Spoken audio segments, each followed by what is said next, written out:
ദൈവ തിരുനാമത്തിന് മഹത്വമുണ്ടായിരിക്കട്ടെ. മാതാവിൻ്റെ ജന്മ തിരുനാൾ ആഘോഷിക്കുന്ന ഈ ദിനത്തിൽ എല്ലാവർക്കും തിരുനാളിൻ്റെ ആശംസകൾ നേരുന്നു. നിസ്സഹായതയുടെ നിമിഷങ്ങളിൽ സഹായമായും നിരാശയുടെ നിമിഷങ്ങളിൽ പ്രത്യാശയായും കടന്നു വരുന്ന ഞങ്ങളുടെ നല്ല അമ്മ പരിശുദ്ധ മറിയം. മാതാവായ മറിയത്തിൻ്റെ ജീവിതം നമുക്കൊരു വലിയ പാഠമാണ്. എന്നും സങ്കടങ്ങളായിരുന്നു പരിശുദ്ധ അമ്മയ്ക്ക്.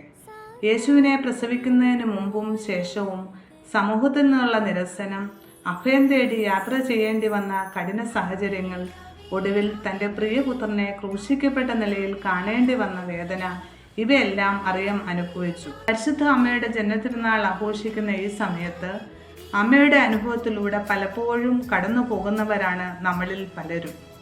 ഈ സഹനങ്ങളിലും ബുദ്ധിമുട്ടുകളിലും അമ്മ നമ്മുടെ കൂടെയുണ്ട്. ജീവിതത്തിൽ ഒത്തിരി പ്രയാസങ്ങളും ബുദ്ധിമുട്ടുകളും ഉണ്ടാകുമ്പോൾ സഹനങ്ങളെ ചേർത്ത് പിടിച്ച് ജീവിക്കുവാൻ പരിശുദ്ധ അമ്മ നമ്മളെ സഹായിക്കും. നമ്മുടെ ജീവിതത്തിലും കുടുംബങ്ങളിലും പ്രശ്നങ്ങളും പരീക്ഷകളും വരും. അപ്പോൾ നമ്മൾ നിരാശരാകാതെ മറിയത്തെ പോലെ വിശ്വാസത്തിൽ ഉറച്ചു നിന്നാൽ ദൈവം നമ്മെ കൈപിടിച്ച് നടത്തും.